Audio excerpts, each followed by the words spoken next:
Hello there and welcome to Tom's Warhammer Minis. The Plaguebearers of Nurgle are twisted creatures born from the souls who die of Nurgle's rot. They wield plague swords that drip with infectious slime and are surrounded by the endless drone of counting as they pursue their hopeless and eternal task of tallying each new outbreak of their master's many diseases.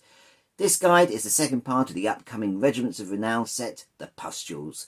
The models are great, they're open pose, making them quick and easy to paint, and I'll guide you through how to get them looking absolutely incredible on the tabletop in next to no time at all. So, without further ado, grab your paints, grab your brushes, let's get hot. And we're beginning with our Plaguebearers. They are awesome models, and what I want to do here is showcase just a real simple quick green guide that just gets this batch painted in next to no time at all. So things to note, they're all fully assembled. I'm going to show different details when they need to from different models, otherwise generally I'll just be focusing on the main leader. But the other point to note is they have all been primed in white scar. So let's get started with that green skin. Now the mix that I've created here is 2 parts of Gutrippa Flesh, 2 parts of Militarum Green, and in that mix I'm adding 1 part of Lahmium Medium. Now I've created quite a lot of this mix in the Citadel Skull palette just because there's going to be a lot of skin to cover. We've got 10 models to go through, and quite simply we're just applying it over all the skin. Now there are these certain areas, for instance we've got pus spots on this one. If I show the banner bearer, you've got like open belly, you've got open sores. Now those areas obviously we want to leave blank, but it's not going to be essential for every single one. So like here you've got small little areas, I've just gone straight over them.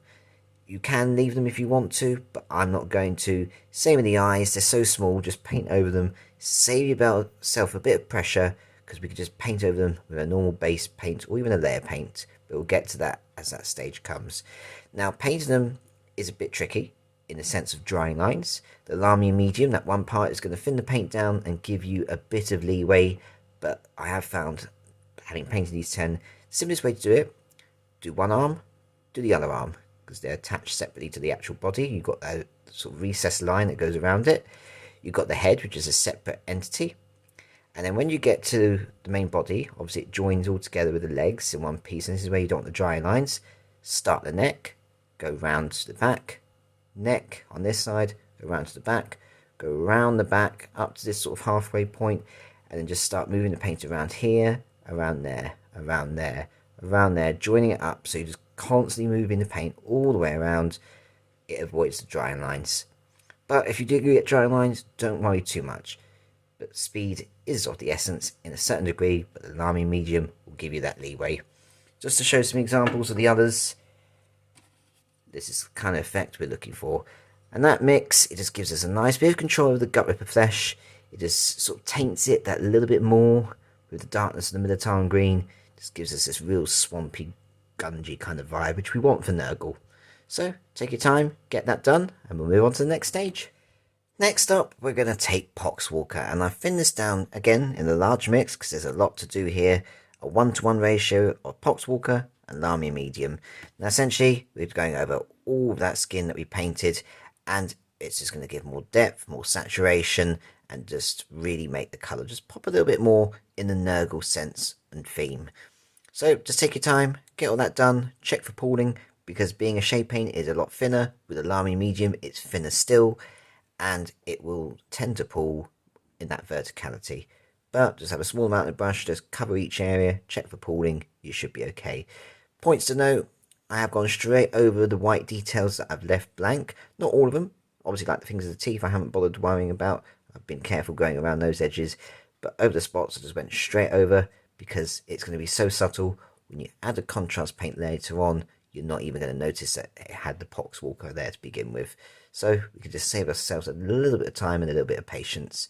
Get that all done, and let it dry, and we'll move on to the next stage. Next up, we're going to dry brush and highlight all of our skin. The colour I'm using here is Krieg Khaki. Now when you look at it, it looks like it's going to be extremely bright and vivid, but with dry brushing, it's just nice and subtle. In some areas, you're hardly going to notice it, and it just works really nicely. It's just overall kind of take it from that dark to a slightly lighter highlight.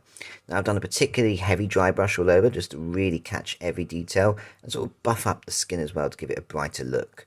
Now with all that Lahmium Medium that we applied, especially the Poxwalker in the previous stage, it will, not 100%, but it will give a bit of protection from chipping on the paint. Contrast paints being very thin do tend to chip off, especially when dry brushing is applied. But the Lahmium Medium, it does act like a mini varnish. Not 100% guaranteed, but it's pretty good. So apply that all over. If you wanted the highlights to be a bit more brighter and vivid, I would go down the Iron Rack Skin and Deepkin Flesh route. However, I'm quite happy with this. Just keep it nice and subtle. Get the army or the 10-man squad completely batch painted. To save time, I have done the base as well, just to get it prepped in time, just make things a little bit quicker for me. I've used Sterling Mud. At this stage, it's good to apply it here because the skin is now done. I'm not going to be doing any more dry brushing down here. Yes, we've got their toenails to do, but that's just contrast painting, and we can do just traditional edge highlight for that. Next up, we're going to focus on base coating the swords as well as shading them. Essentially, I'm going to be adding black to this in the next step, but I want to do black on other details as well, so it just makes sense to get this prepped first, and then we can do it all in one go. So the colour we're using here, nice and simple, is Terradon Turquoise, and I applied this rather heavily. In a sense, I want to have that natural bit of dark and recesses, because there's a lot of recessing that we're going to do here. Essentially, what I am going to end up doing is applying black, where it's going to be up to the edge, but not including the edge, meaning the highlight's already in place. If you see my Jakari tutorials, you know exactly what I'm doing here. Now, once it's completely dry, I want to give it a little bit more depth, a little bit more saturation to it, and Coelia Greenshade is the perfect matching colour here. Once again, just apply it straight over. Always though in these cases, especially when the sword's at this angle, start from the top, work your way down. Gravity's going to pull the paint. If you start at the bottom, go up, you've already got a heavy amount here, and you're just adding more heavy amount when gravity pulls it down. Of course, the sword's facing downwards, start at the tip here, and work your way to the tip at the bottom. Quite simple.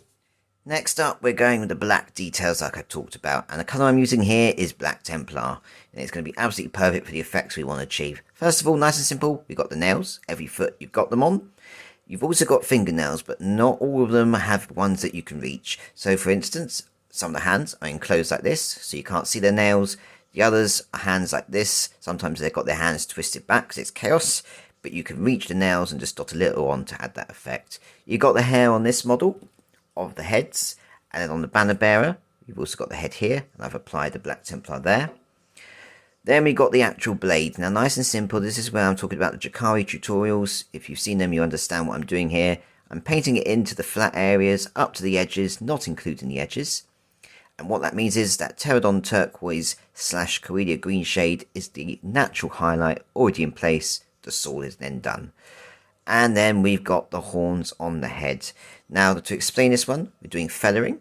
What feathering is, if you're unsure or unaware, we're painting the Black Templar at the top. I'm bringing it down to just below where you see this blending line starting.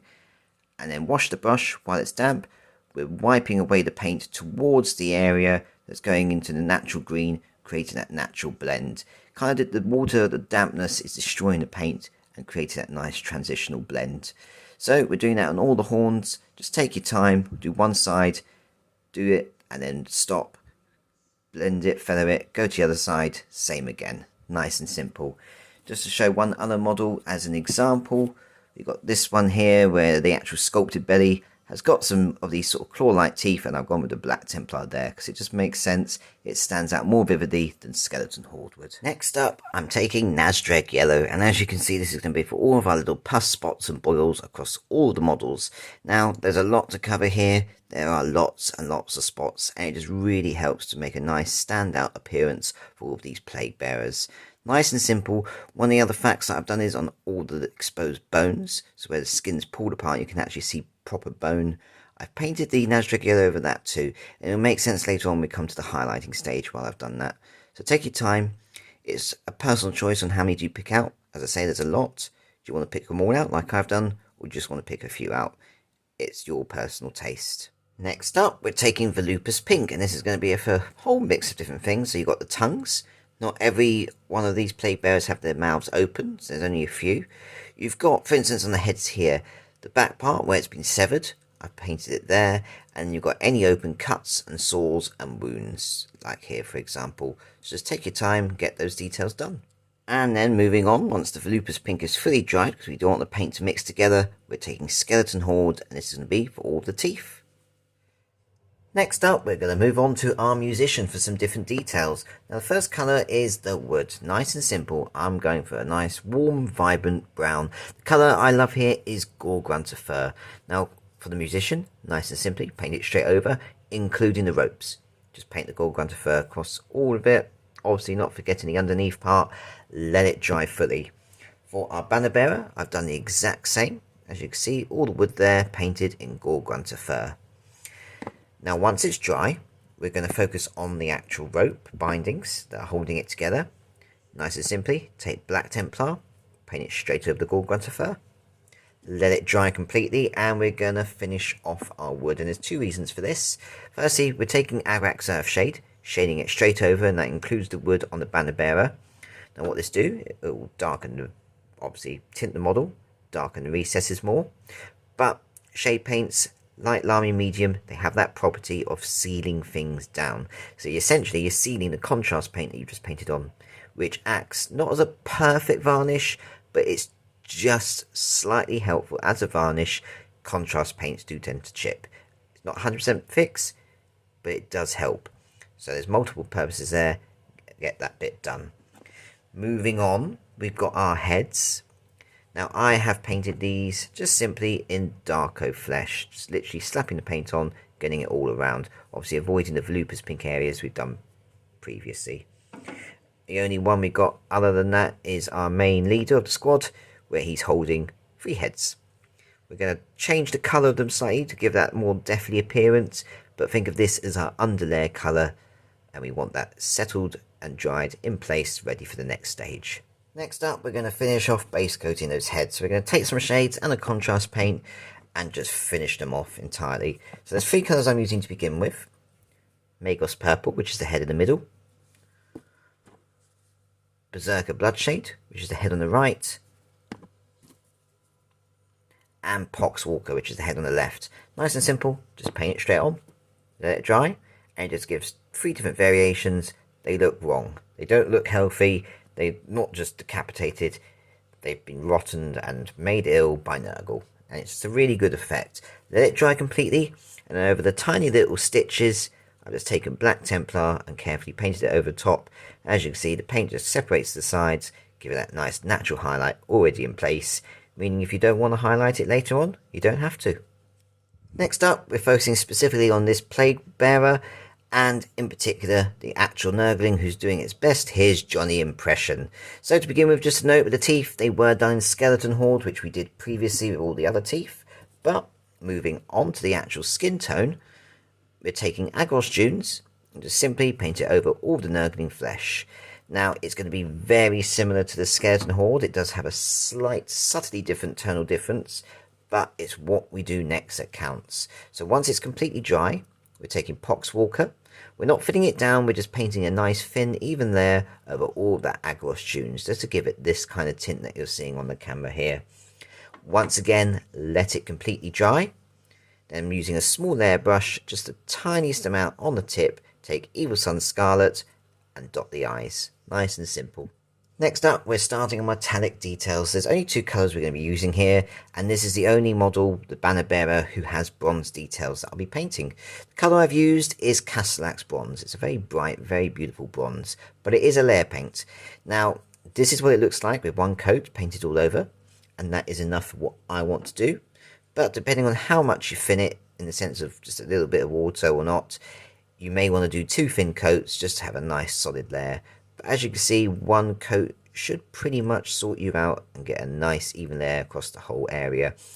I have painted over the bits that are going to be silver, so those little chains that are holding the bells in place, doesn't matter. It's a metallic paint. We can use a silver metallic paint in the next step to paint over any bits that we caught.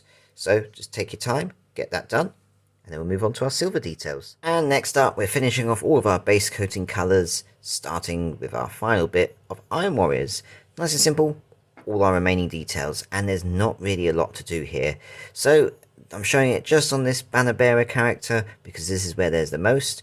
You've obviously got the chains for the bells, like I mentioned, both sides.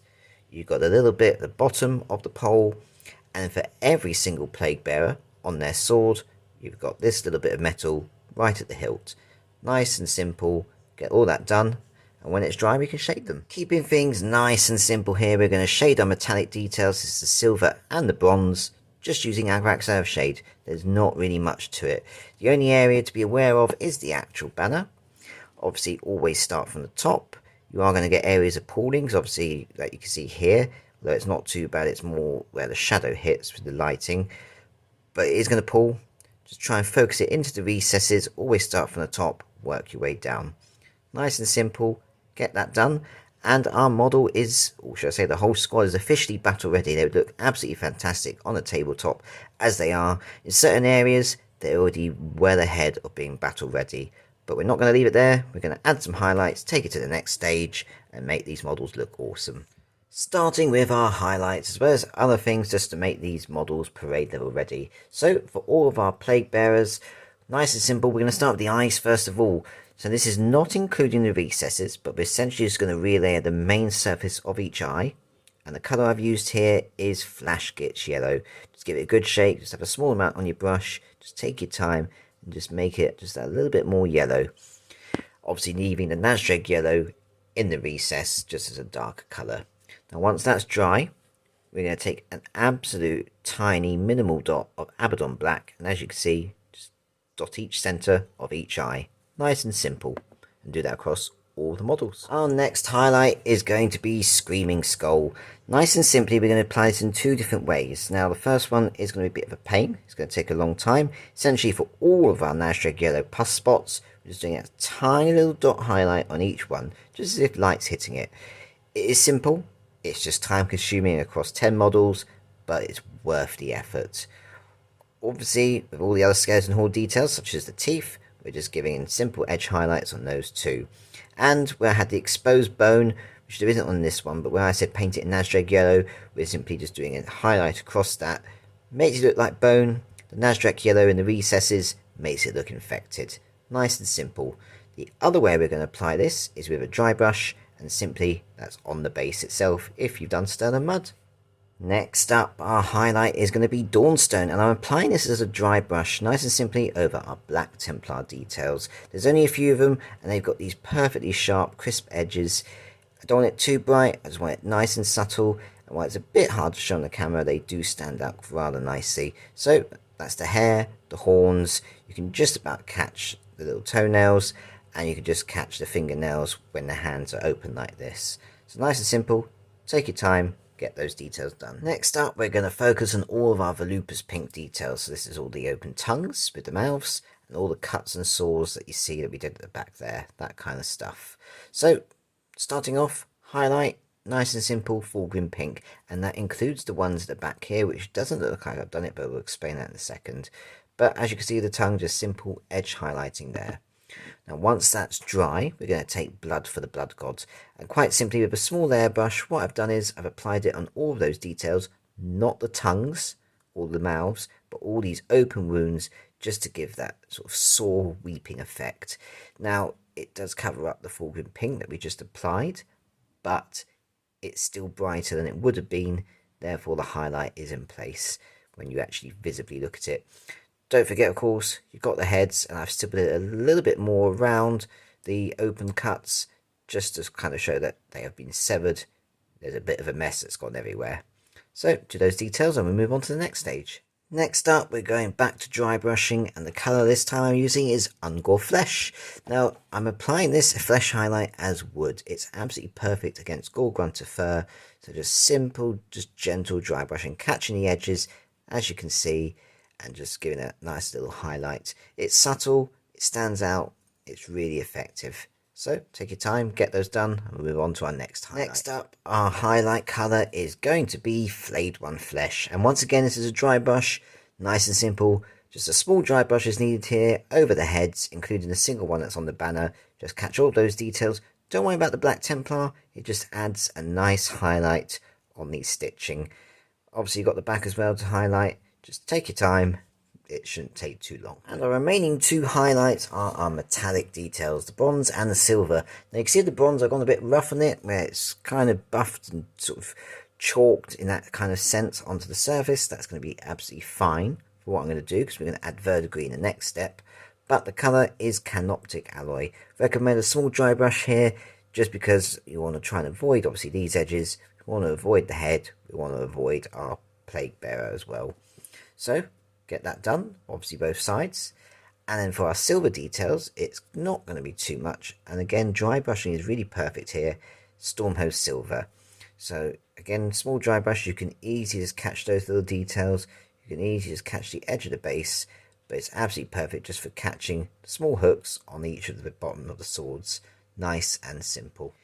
And we're on to our last remaining details. First of all, the verdigris on our bronze details. Now, if you've seen my other videos, you'll understand this method, but just trust the process and I'll explain it in a second. We're going to take 2 parts of Briar Queen Chill and mix it to roughly 1 part of Nailac Oxide.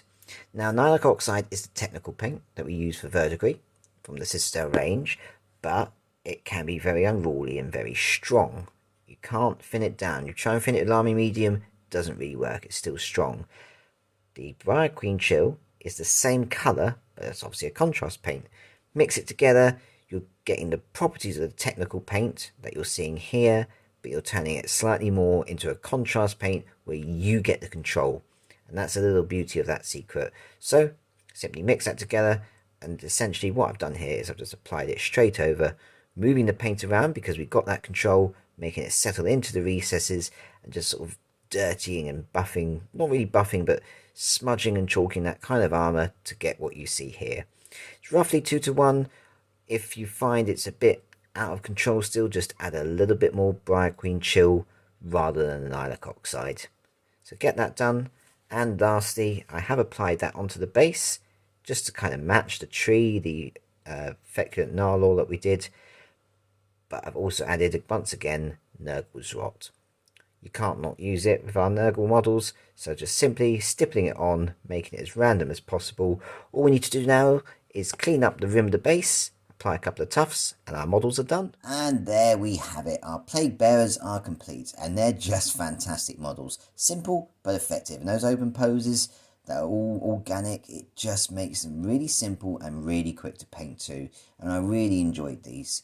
Now, if this guide has helped with planning your models and getting them done, then give this video a like. Sharing the video is great too, because it means just others can find my channel and be supported in painting their miniatures too. And if you haven't subscribed, then please do. It's free and does something wonderful for both of us. It means you get to see the next videos as I upload them, and supporting me means I get to continue supporting you, the awesome Warhammer community. So, until the next time, do look after yourselves, and happy hobbying.